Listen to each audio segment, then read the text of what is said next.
Okay, finally. Good morning, Miss Blair. How are you? I think you're muted.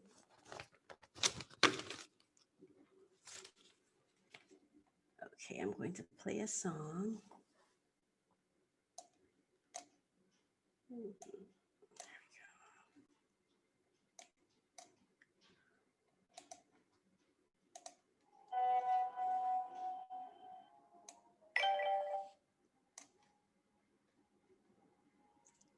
Your truth. And what do you mean by that? Harmonizing your thoughts, feelings, and actions. I like that. So your greatest power is in your discovery and understanding of self. That's right. Finding Happy podcast will help you understand how your thoughts affect your life. Thoughts become feelings, and our feelings create a halo around us. Finding Happy podcast will help you cultivate favorable outcomes and avoid harboring negative energies. Wow, I like that. Thoughts become feelings, which then become habits that we practice. Finding Happy podcast will help or give the listener an insight into how what they do is a reflection of their subconscious minds. And it will help you understand how to program your mind to attract what you want consciously. You deserve to thrive in this life. Find your happy. Finding Happy podcast.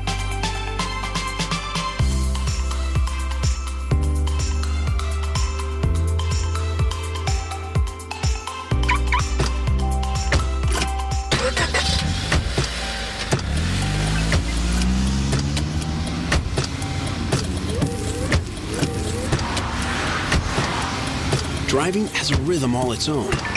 Don't wreck it with a text. Before you get behind the wheel, silence your phone. Or better yet, designate a texter. For more text-free driving tips, visit stoptextstoprex.org. Brought to you by the Ad Council and the National Highway Traffic Safety Administration. Good morning, good morning, good morning. You're listening to Umeradio, and today joining me is who I consider a phenomenal woman, but just let me introduce her. So it is my pleasure to introduce you to Joan Blair, a mother, wife, realtor, co-owner of Blair Realty Group, Inc., owner of Blair Events, Inc., and a volunteer for the Darrell Armstrong Foundation for Premature Babies. Hello, hello, hello. I am so psyched to have you with me this morning. Hi, Coach Raquel. Hi. How are you this morning? I am fantastic. How are you? I'm doing well. I am blessed. That is wonderful. God's been good, and I'm grateful. Yes. Me too. Me too. Welcome to Finding Happy. This is my safe space. Oh, thank you. It's my place of rescue. Good. Thank you for inviting me in your space. Such a pleasure to have you. Thank you. I'm just going to share a little bit about you, your bio, with the rest of the persons who are listening. And I just want to say welcome to those listening on YouTube, those on iHeart, Podbean, iTunes, Google Apps. There's so many of them. I keep forgetting sometimes to say hello to them and they call us out. So I just want to say wherever you're listening right now, thank you so much for being here. We value your presence. We value your support. And we just want to say have a great time as we go through this session. I hope it will be informative and inspiring and empowering for you. So Joan Blair is a proud realtor of the Orlando Regional Realtor Association. And if you Google her, you'll see her on almost all the realtor websites, because I did. And she's a member of the National Association of Realtors. Her over 10 years experience in the real estate industry and her 24 years in the hospitality industry has given her the first-hand experience to work with individuals on all levels. Joan is passionate about negotiating the best possible transactions for her clients. In addition, she and her siblings partner in business. That's the part that really touches me, to educate families about building and protecting themselves, their wealth, and leaving a legacy for generations to come. Joan's corporate background, experience, and unparalleled attention to detail ensures each transaction and interaction is a pleasant and memorable one. That's beautiful. I just want to, you were a guest on the show, Let's Talk Relationship on Umeradio. Yes. And as I sat there and I listened to you, it was so heartwarming for me, just listening to the passion that you spoke about. And when you spoke about making it a beautiful experience for persons who are purchasing their home, it told me that there was something deeper about you that was very special. If you could just take us back a little, who is Joan, and just connect her to an early childhood experience that you would think that the early childhood experience that made you who you are today? Well, first I will say my childhood experience that I think that brought me to the person I am today. I am a twin. I have a twin sister. I also come from a very large family. We're very family oriented. And Yes. we were just such a close knitted family where we just Wow. took care of each other. We looked out for each other. And that's something I just took with me through the years, is just looking out for other people. And apart from these people were my blood relatives, I also went to an extension beyond the family, where you are intentionally looking out for the best for the next person. So that's what I think has shaped me as a person and to where I am today. Just a little background on where I'm from. I was born in the UK. I consider myself a jam Brit American. So, or a Brit Jam American. That's actually the order it would be in. So a Brit Jam American. I was born in the UK. We went to Jamaica in the 70s. Our parents are actually Jamaicans. They took us to Jamaica in the early 70s. And then in I think it was 85, we came to the United States. And we're now proud American citizens. So that's where it comes from, the Brit Jam American. I love it, flavored. Yes. Exactly. So as I said, we went to Jamaica in the early 70s, and we did our schooling. Most of our education was done, early education was done in Jamaica. I went to in high school, I went to Westwood High School. I'm not sure how many people are familiar. It's one of the best. I'm not sure. Girls. Well, I went to Manchester High, and I think that's the best too. We all think our schools are the best. I know, right? Yes. So I went to Westwood High School, which was an all-girls boarding school. So I went to a British type boarding school, which taught me a lot of independence, how to be an independent individual. And we were there at age 10. So that was very early. We're not fully developed mentally, physically, or anything, but it taught us during that process. And we went there for 5 years. So in that 5 years, being with over about 450 students, you had to fend for yourself. You had to look out for each other. You had to be creative just to survive in the environment. It was a very strict, very rigid, strict environment. And so all these factors just shaped us into being better women by the time we left high school. And so I left high school in 1985. And I graduated the Thursday. My parents put me on the plane on the Sunday. It's like, oh, wow. Didn't get any time to play around there. So, right. So I came here in 1985. Just took a few months to acclimatize myself to the the US environment. It was new to me, trying to figure out which direction we're going to go, what we're going to do. My parents were already here working really hard to get the entire family, all 5 siblings, kids, just to get them to the US, which they thought was going to be a better opportunity for us to be here.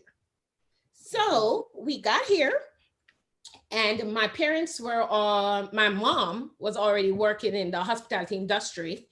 She was the director of housekeeping for a major hotel chain here in Orlando. And so at that time, still, we're looking out for everybody. So she was one who was intentional in making sure that especially Jamaicans or people who she wanted to help were employed in several positions within this establishment. And so she had a reputation of looking out for people, providing people to the employers. With opportunities. Exactly. Wow. So remarkable. When we got here, that's the industry we knew. And yes, this is when I realized people went to school for hospitality. We just thought that's what you do. yes. I didn't know it was a class, you had to get a degree or a class or anything. So I thought it was fascinating. So I went to the hotel, started as a front desk clerk, therefore, interacting with different people from different culture. This is Orlando, the Disney, Universal, the SeaWorld. Yes. International guests coming through by the millions. So that was a speed training, I could say, just being at the front desk.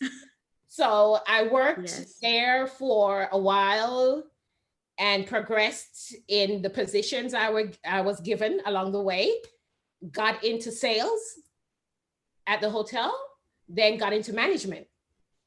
And the hotel was just the best. I think that environment was the best thing that happened to us at that time.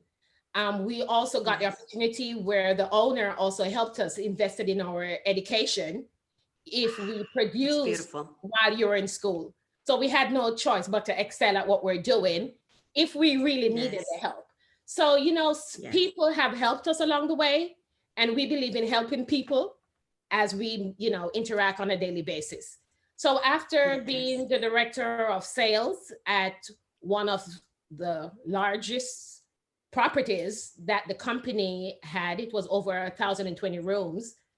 After being there for a while, there is a time you just get to the ceiling and, you're saying, what's next? So what's next? Yes, I'm like, what's next? So with that, I had a passion of doing events. I just always had a passion of doing events. And in that particular establishment, I didn't see the opening to do that. So I went on to saying, well, you know what? Entrepreneurship may be what's calling my name at this time. Yes. So at that time, I started Blair Events. At that time, it was called Events, Etc. So I started Blair Events. I also went to, and while doing Blair Events, I said, I don't think I want to go back into corporate America. But then I got a call. And the call just seemed to be, the timing was right. It just seemed to be, it was just a God-given assignment. Aligned. Right? It was divine alignment. Yes. And so a friend of mine from the hospitality industry referred me to a local park who needed some marketing done for them. And so I joined that company. It was called the Holy Land Experience, which was owned by Trinity Broadcasting Network, TBN. Paul and Jan Crouch finally bought that park. And so I worked with them for a while doing sales and marketing.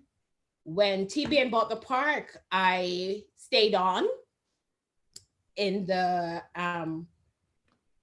park as their production coordinator.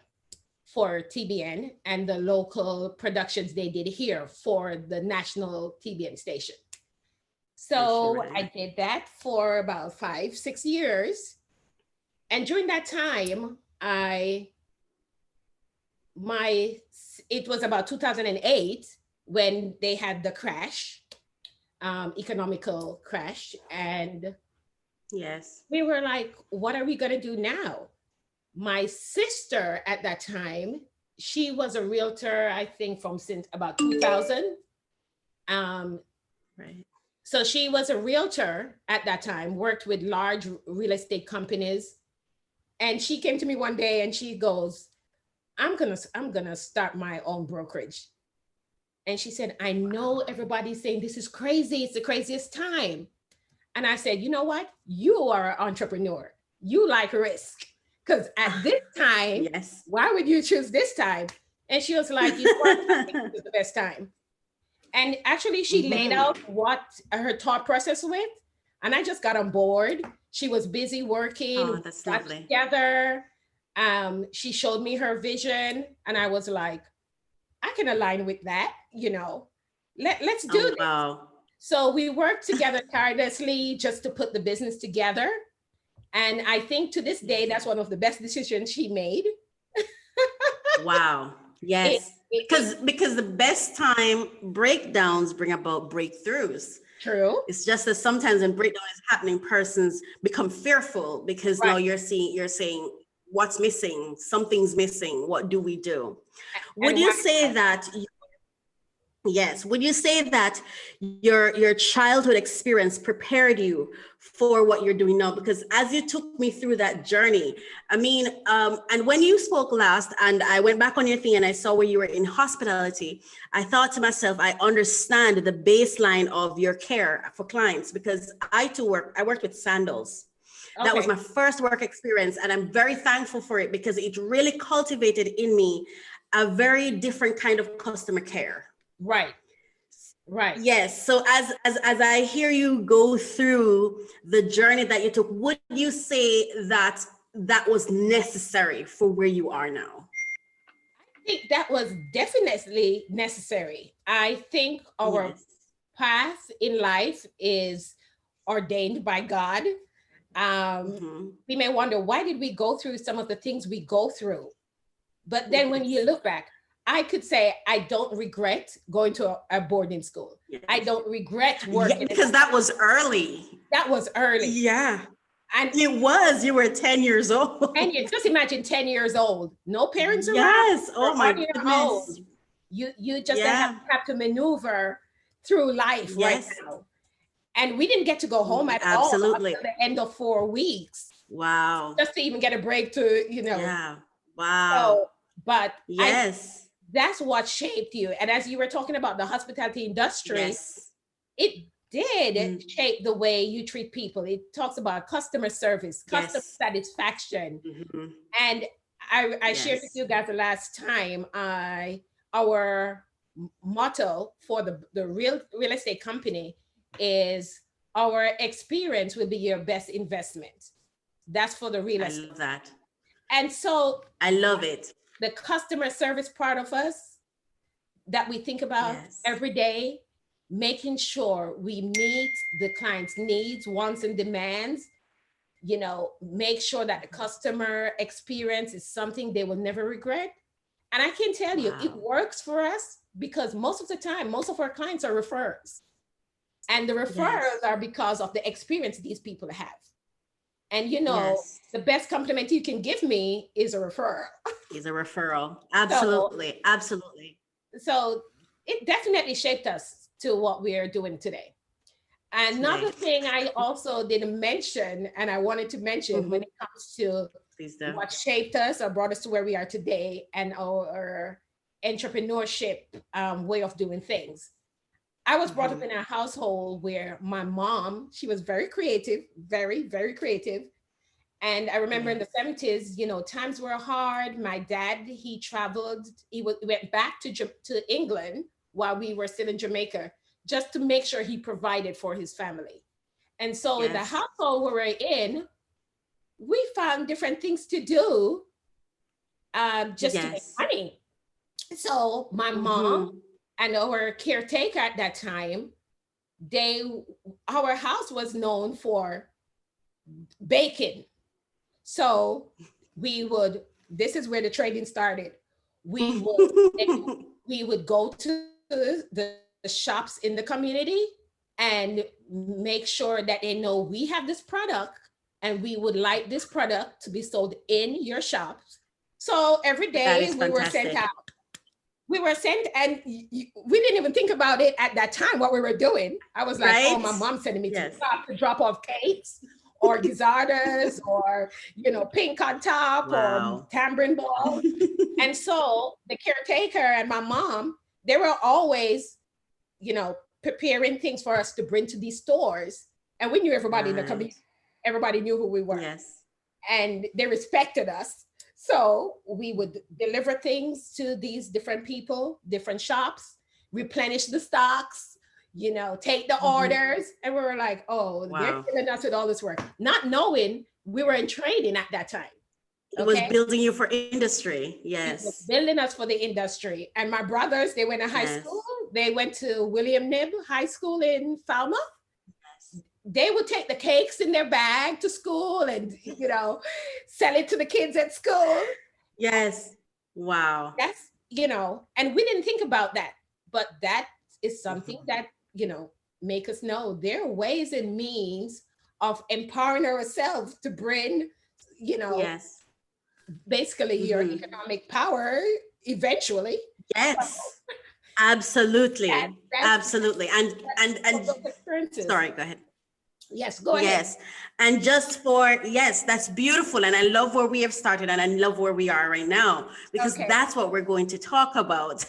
Okay. So our topic for today is bonding for socioeconomic empowerment. And I just wanted to first understand your background, how you got into it. And so we're here.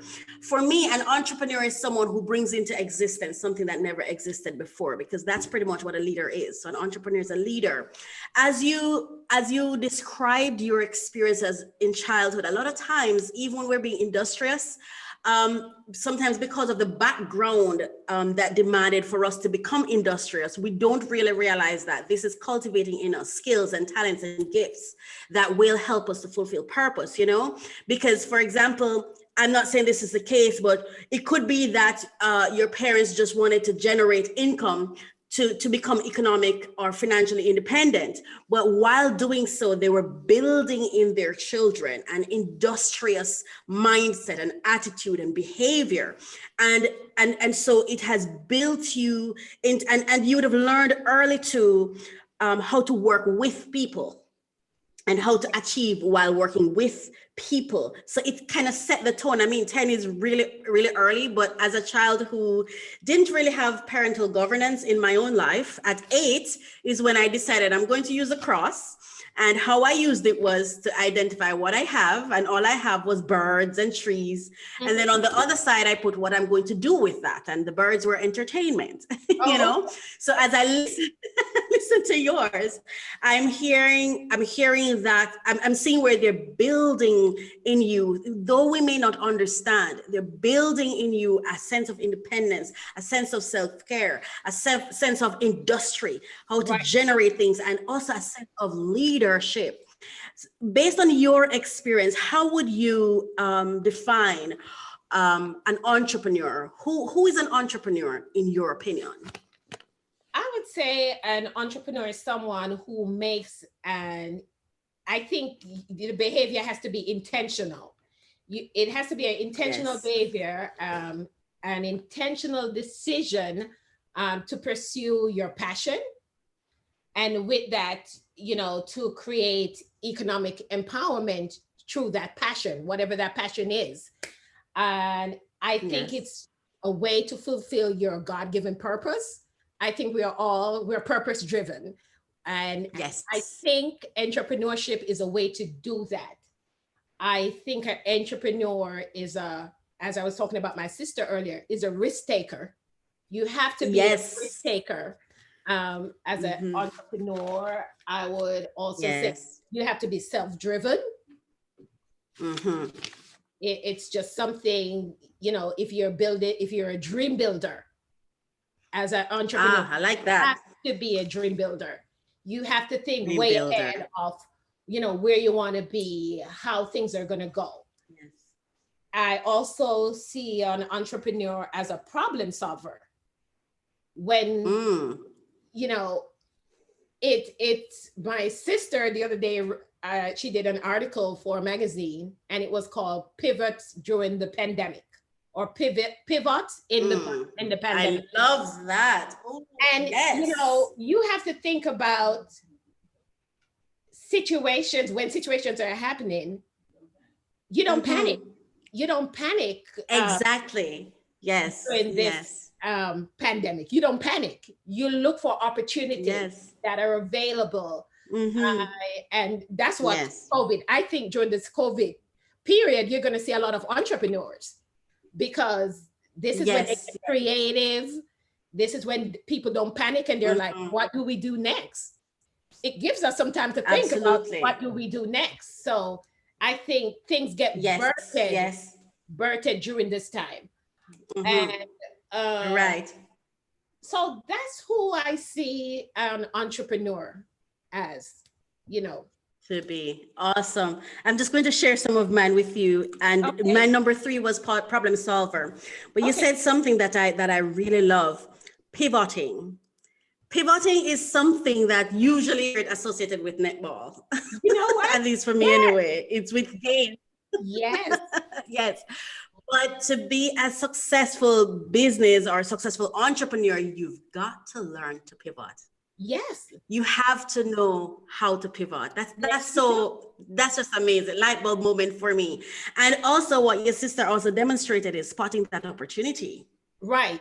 You know, especially in a time because I do think that sometimes the most unique of opportunities come to maybe one person in the group, and it's very difficult for everyone else to see, because that's what vision is. Right. It's difficult, but you must be able to sell it, right? Exactly. You must be able to present it just like she did, because you have to know who you're pitching to. You have to have an understanding of who they are, and you have to meet them where they are, which is just beautiful. And that's what that's a challenge, as you said. That's a challenge that most that's one of the biggest issues in being an entrepreneur, is to know how to clearly get across to people what you're seeing. And people will not understand. It's hard telling those around us, you know. It is. And therefore it takes a certain skill to relate that, to get them to line up with what you want them to understand. And that because that happens with people who work with you. You have to let them see the vision, to let them align with you to get the best result. So that's the biggest challenge, and you're dealing with people, so you know how that is. That's the biggest challenge. Absolutely. You know, just getting them the clarity of what you're trying to convey. So exactly. And sometimes you're trying to bring clarity to a thing that has not yet fully formed. Right. So you have to navigate that picture. You have to paint that picture. Exactly. Of what you're trying to get to them. So yes, yeah. Some of the I have my top 10 qualities of an entrepreneur. And I think you highlighted some of yours too.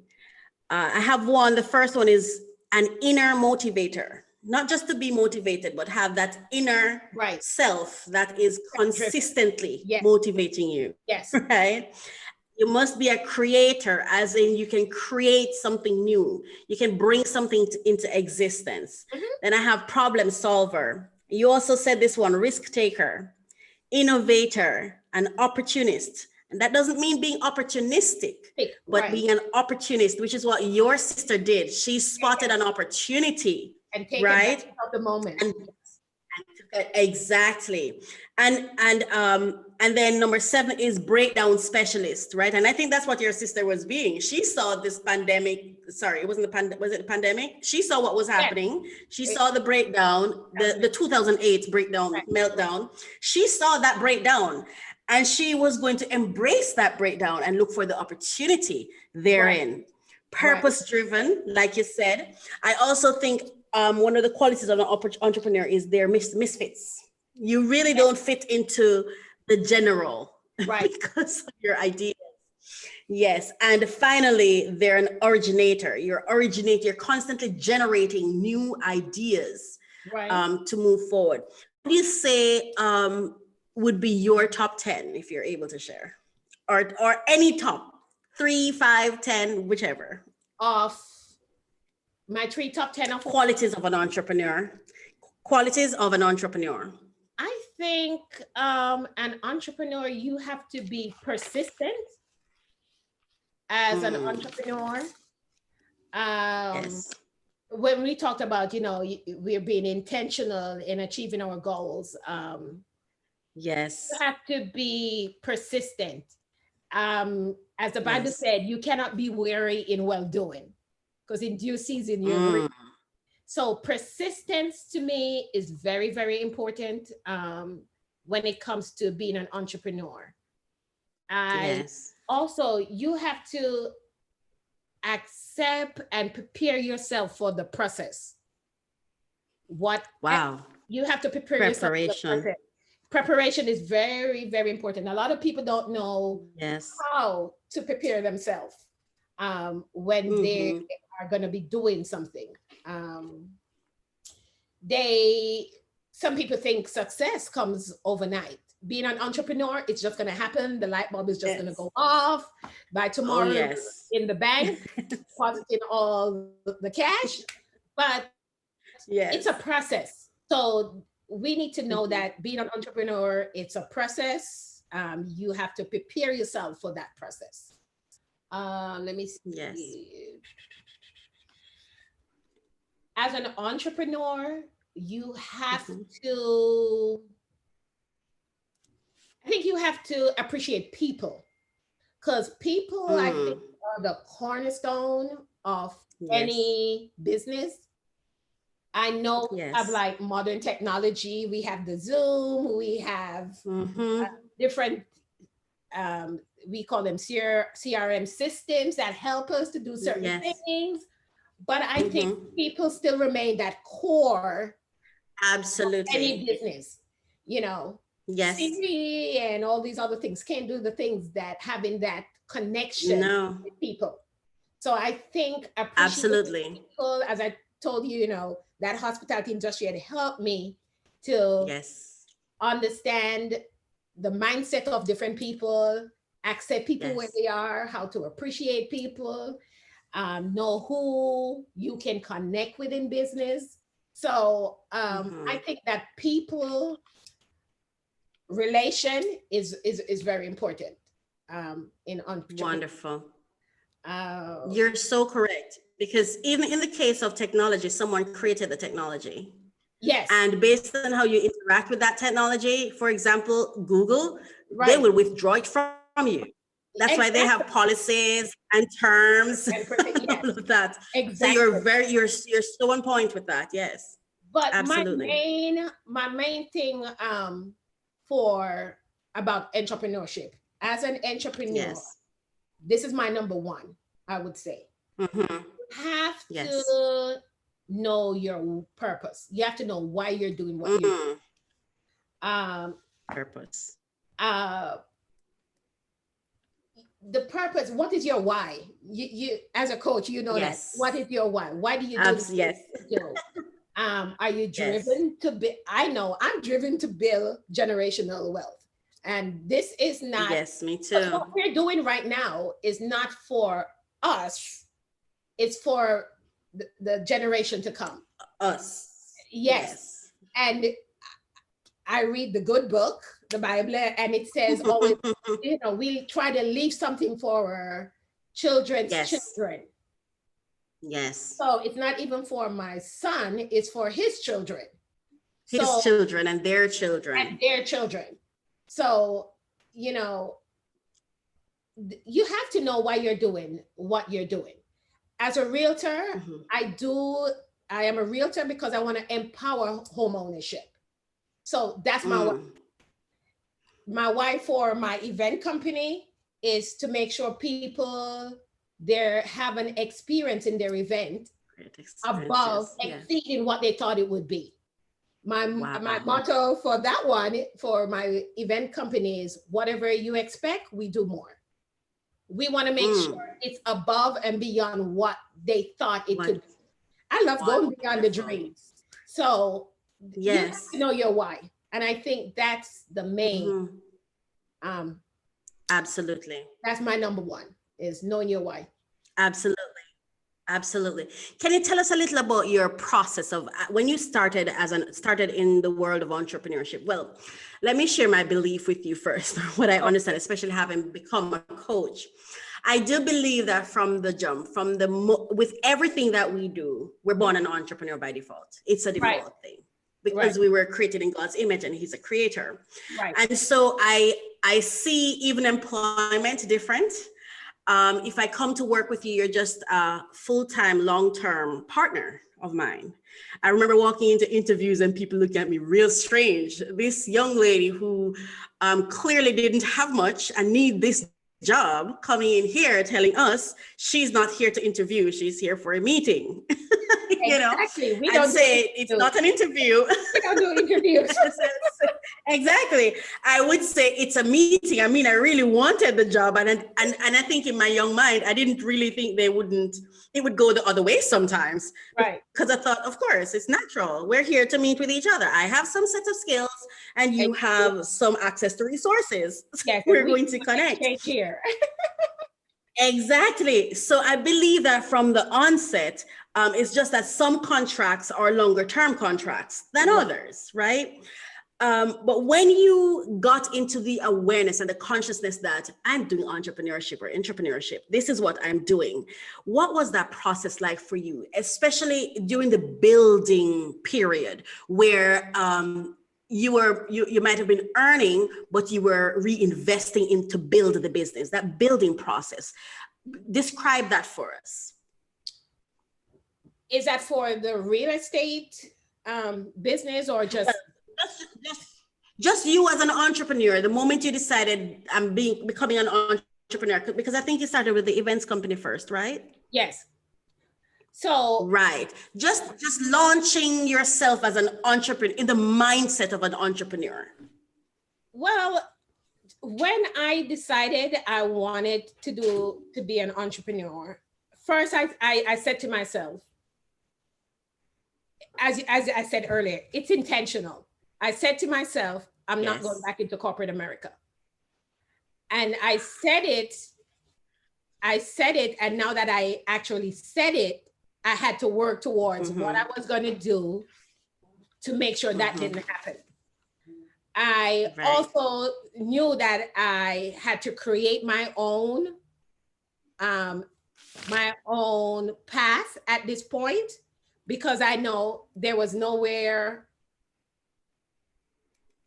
that I know I was going to inherit anything from anybody else. I know, my parents always said this. This is a quote my parents always say: mother may have, father may have, God bless the child who has his own. Who has his own. Yeah. So we talked about being intentional.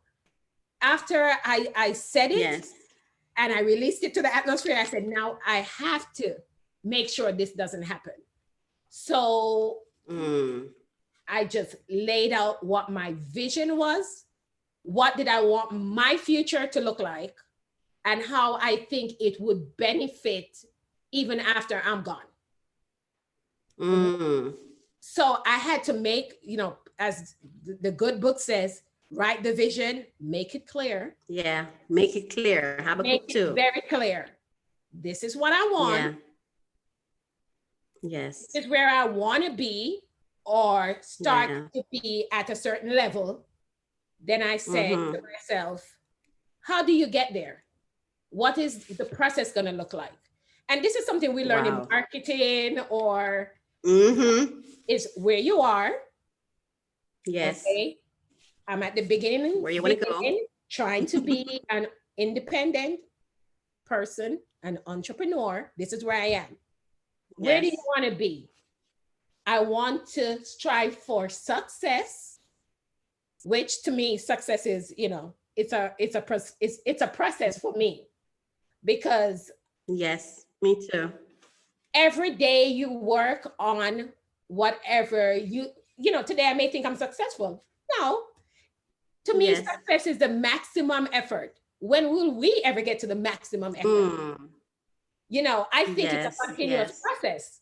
So Absolutely. I look at where I am, where I wanted to be, and in where I wanted to be, not only for me as an individual, but as I said, for generations to come. I want to be the one that my great great granddaughter can say, "Oh, gray hair Wow. grandma left me something. Great Yes. great grandma It's left beautiful. me an establishment to run, or a business to run that was handed down to me." Okay, so when they hear the Wow. name, they'll know, oh yes, I remember her great grandmother or her great great grandmother. Well, where does that kind of mindset come from in this narcissistic microwave world that we're in? Where does that kind of mindset come from?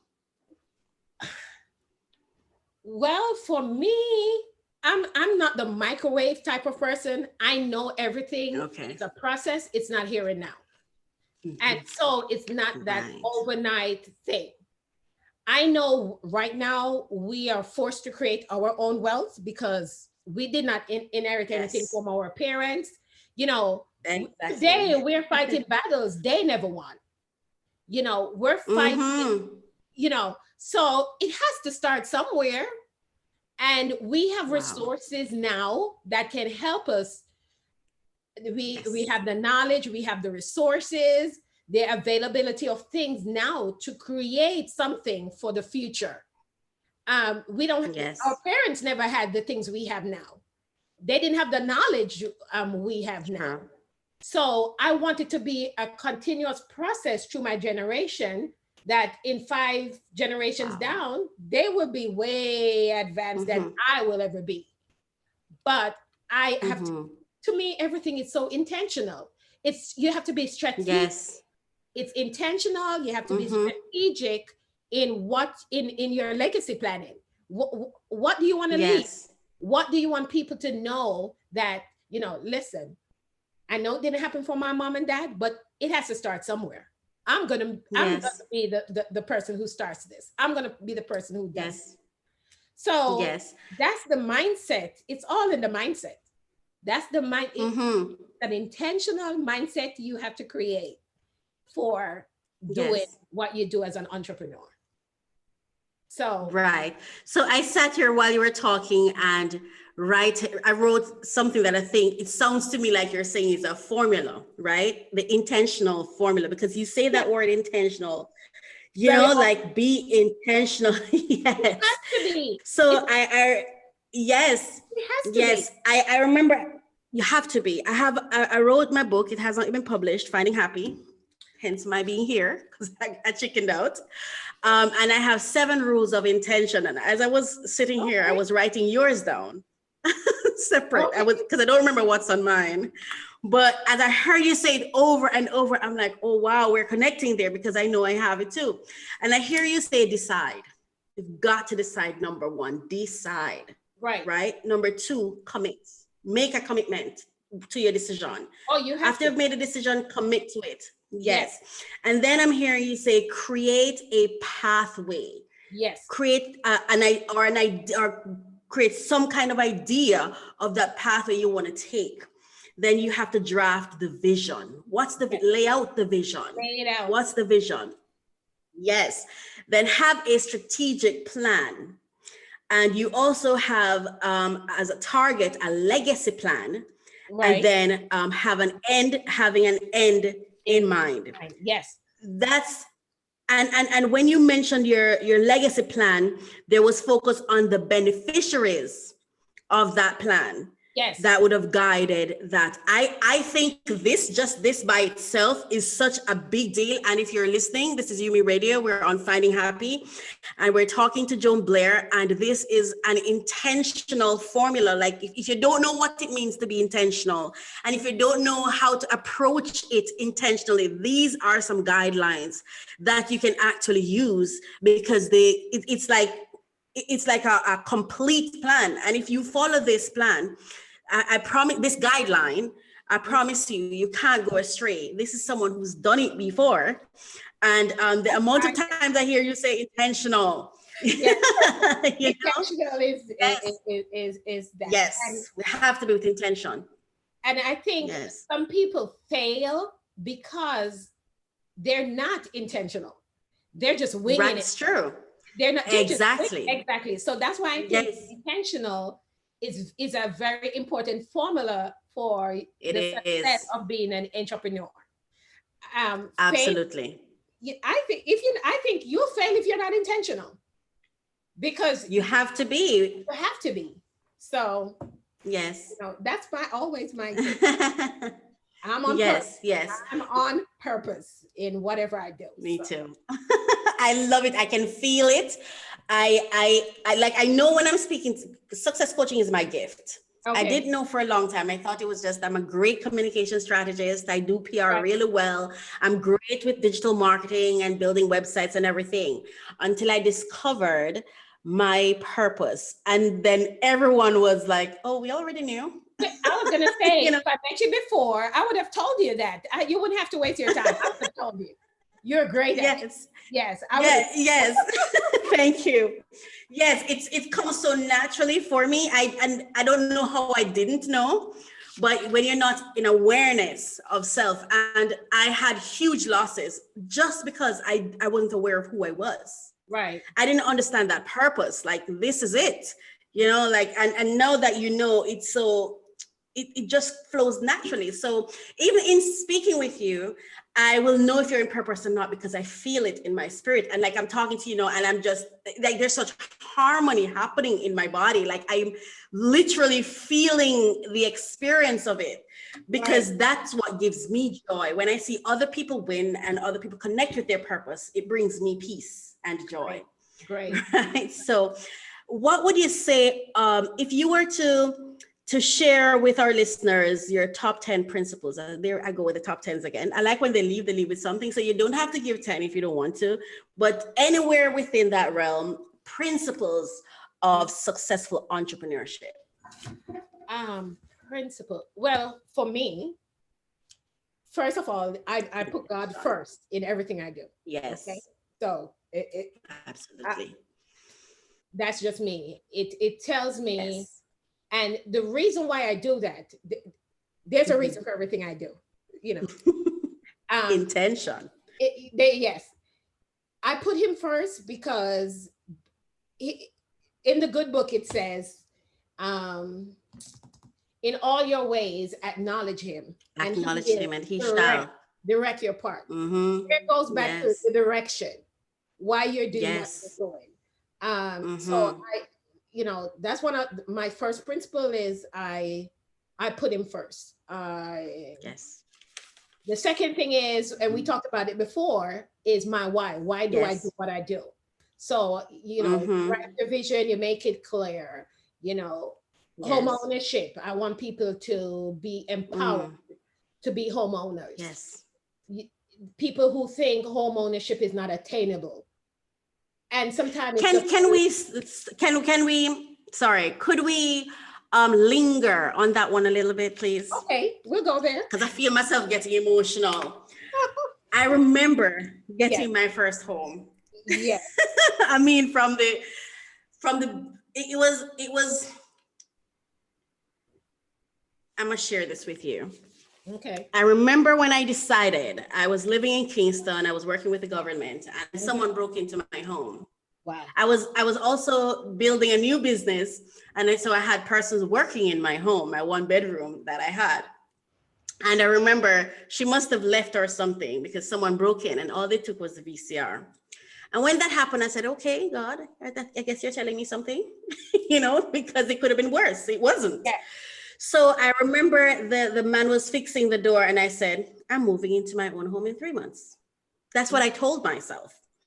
And then I remember sitting myself down and saying, okay, listen, you're not going to go through what you went through with the car.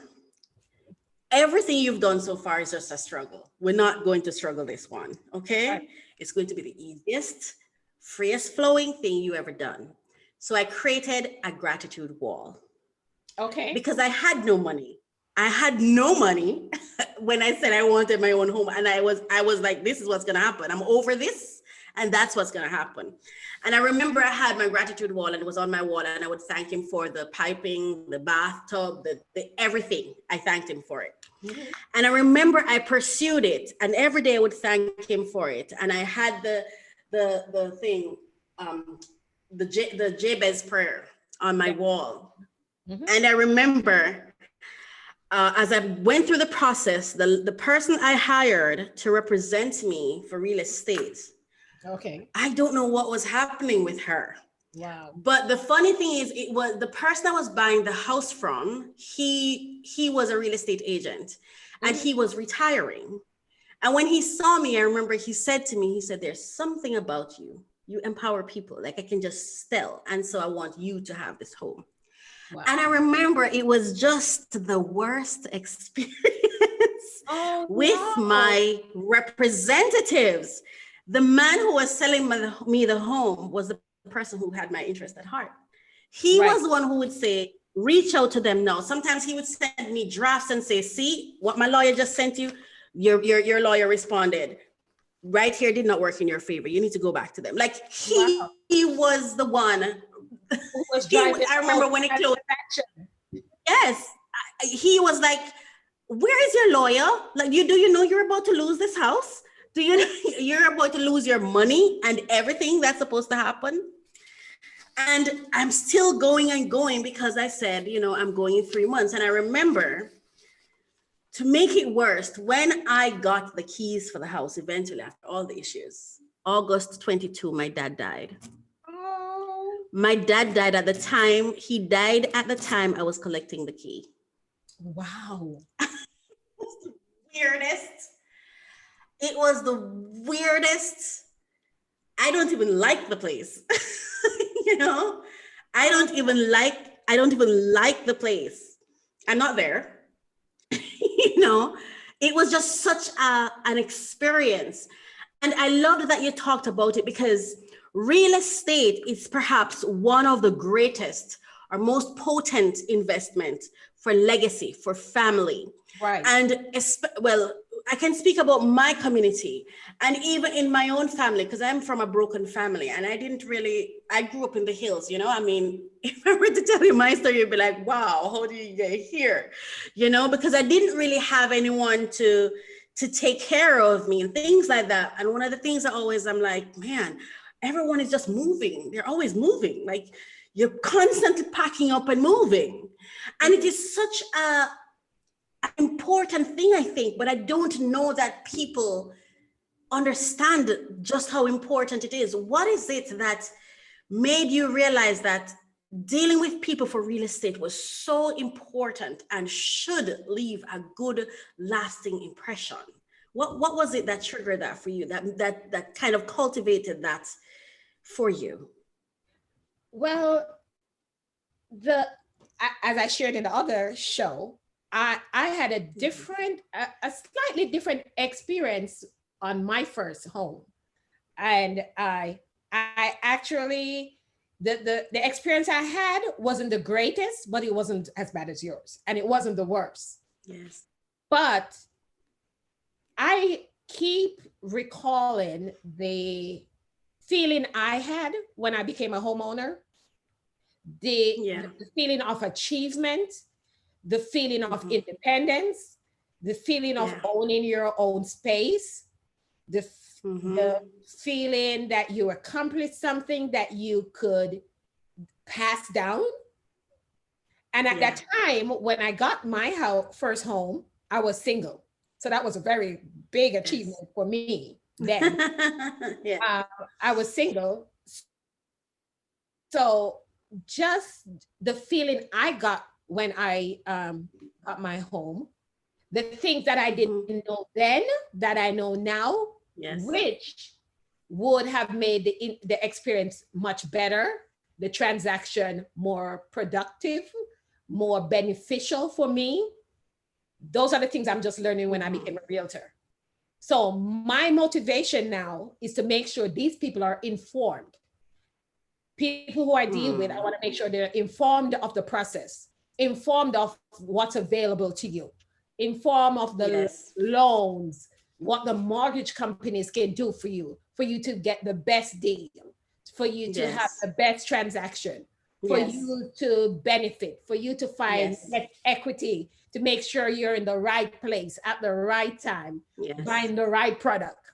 So those motivation, it's like doing the things I wish I had done then, or achieving things I wish.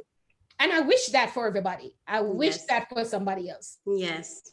And so it also empowers you to want to do more, to want to acquire more. That would be, as I think real estate is one of the best investments you can make. You know, that's debatable. Absolutely. But that's just what I think. So absolutely. If it's one of the best investment, why not share it with people so they will know, listen, I know some people may want to do the stock market. Some people may want to do that, but please get a piece of your own, you know. Absolutely. Home ownership is something I think everyone, even if you want to experience it once, home ownership, I think everyone, and as I said, some people think it's not attainable, but that's because they lack the knowledge of how they can attain it. Because I thought it was crazy the first time I went to get a house. I was like, what am I even thinking? You know, I did the same thing that you did. I was like, okay, I see the house. And the thing is, I think preparation is so important, because it's so funny. My sisters, they used to laugh at me. Everybody used to laugh at me because the Bible tells you, delight yourself and he gives you the desire of your heart. And I had that desire. You have to have that desire. Yes. And I had desire, that one day I wanted a house. Girl, I had everything for the house when I was about to move in. Everything was packed up in containers, and I was single. Everything was packed up for a house. I already had my little thing. Oh my goodness, I did that too. Under the bed, you know, plates and dishes and shower curtains, everything. I had everything already dreamt about it. Didn't have the money, nothing. All I was doing is just, this is my desire, and one day it's going to happen. And sometimes I think what you put out in the atmosphere, you know, God should work it. And it just ended up that somebody just called me and said, you know, I'm having trouble with this house and I'm going to lose my house. Wow. And do you want to come and look at it? And I was like, yeah, I'll come and look at it. And I just went, I didn't think about money. I just went and I said, you know, I always had a desire for the house. When I went to the house, the color turned me off, just the color of the house. And everybody was saying, Joan, you're going to buy that house with that color? I said, don't worry about it, baby. I got it in here. I know what I'm going to do with this house. Yes. And once I moved in the house, everybody just said, oh, Joan, this house looks like a mother house. I already had the vision. I already knew what I wanted it to look like. And I just had faith, went ahead and did the purchase. You know,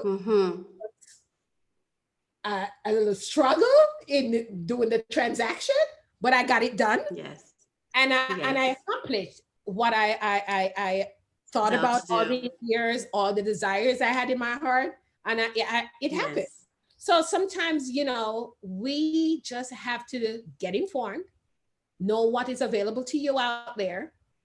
You know, you have that desire, but you also need the knowledge to apply to what you're going to do. Absolutely. So that's what I did. I tried to teach people how they can do that. Amazing. Well, we're at the end of the session of the hour. Oh, we are. Oh, you've been, I mean, there's so much harmony. There's so much harmony in speaking with you. Oh my goodness. I love you. There's something about you. Yes, I think I want to have you back. Please go ahead and share your information Sorry, I didn't hear you. You broke up.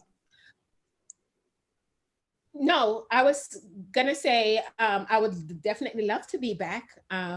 Absolutely. I would like to give some nuggets about. Yes. It's breaking up. Times that's not something people think about, so we have absolutely. To know absolutely. Let's have a part 2.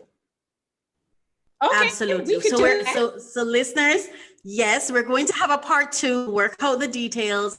And next time you come, we're talking real estate, because it's something that is such a big deal. I grew up in a hut, right? As a kid, I slept on the spring, I slept on board, all of that. So for me, it's God is amazing. Like he is just something else. Doesn't it blow your mind every time? This is not by accident, and I'm a miracle child. So I understand that nothing that I just happens, and I trust him. So definitely we'll have that conversation. I'd love for you to share your information. Let me share some I already have. You can email her at jblair, that's BLAIR, at blairrealtygroup.com. All the information, by the way, will be in the description below, wherever you're listening. blairrealtygroup.com. Events etc. No, So it's events, yes. etc. It's Blair right, events. ORL.com. Oh, it's the second. Oh, that's the email. Okay, sorry. BlairEvents.com. And right. Then on Facebook, it's at Blair Events etc. At JV Blessed, at Gifts by Joan, GIFTS by Joan. And I'm going to make sure you get all the information. So do not worry if you're not getting, because they'll tell us that we need the information. So all of it will be out there. You are a phenomenal woman to me, just completely phenomenal. You have such a heart. When I hear you speak, the heart that you speak with is there's such kindness, such warmth in it. And I just want to say thank you for being here. Thank you for having me. I totally enjoyed myself. My absolute pleasure. Have this connection and we'll talk. Yes, there is something. I don't know what it is, but there's so much harmony that I'm feeling. And I usually experience that when I'm with a client who's experiencing a breakthrough. I usually have this fluttering inside, and I've been having it the whole time. So every time I connect with you, I feel it. So bless you. Thank you so much for being here. It's a divine connection. Yes. It certainly is. Thank you for being here. Thank you so much for listening to Yumi Radio. Absolutely. Thank you. Did you have any final words that you wanted to say before I? Well, I just want to say, every day we get up, we just need to be the best of what, God wants us to be. And always put in 100%, it's a continuous process. Just keep putting it in. Just keep pouring. Wow. Just keep pouring in that glass. Yes. And if you think the glass is half full or half empty, it's refillable. Okay. So. Wonderful. Thank you. This was such an amazing experience. Thank you so much for listening to Yumi Radio. This is Finding Happy. And of course, at Finding Happy, we say your greatness is in your brokenness. Don't you ever forget that. It doesn't matter what you're going through. It doesn't matter what you've been through. You're phenomenal. You're amazing. And everything is working for your good. The universe loves you. It loves you. Your greatness is in your brokenness. Thank you so much for listening to Finding Happy right here on Yumi Radio. I just realized I never said my name. I'm Coach Raquel. And I know you all know that already anyway, but thank you for listening to me today.